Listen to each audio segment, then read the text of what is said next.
వికారాబాద్ జిల్లా కొడంగల్లోని శ్రీ మహాలక్ష్మి వెంకటేశ్వర స్వామి ఆలయంలో ముక్కోటి ఏకాదశి సందర్భంగా ప్రత్యేక పూజలు నిర్వహించారు।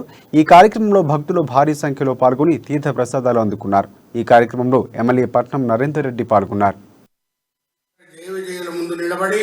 సాక్షాత్తు శ్రీమన్నారాయణ యొక్క దర్శన భాగ్యాన్ని పొందేటువంటి పవిత్రమైన రోజు ఈ ముక్కోటి ఏకాదశి అనే పేరుతో దేవతలందరూ స్వామిని సేవిస్తారు కనుక పర్వదినం సందర్భంగా కొడంగల్లో తెలంగాణ బాలాజీకి ఇవ్వబడే వెంకటేశ్వర స్వామి యొక్క దర్శనం చేసుకోవడం జరిగింది। ముఖ్యంగా ఈరోజు నూతన సంవత్సరం ముక్కోటి కరీంనగర్ జిల్లా ముక్కోటి ఏకాదశి పర్వదినం సందర్భంగా దేవాలయాల్లో ప్రత్యేక పూజలు నిర్వహించారు। దేవాలయంలో వేద మంత్రోచ్చరణలతో పల్లకి సేవలు ఉత్తరద్వారం గుండా ఏర్పాటు చేయడంతో వేలాది మంది భక్తులు దర్శించుకుని తరించిపోయారు।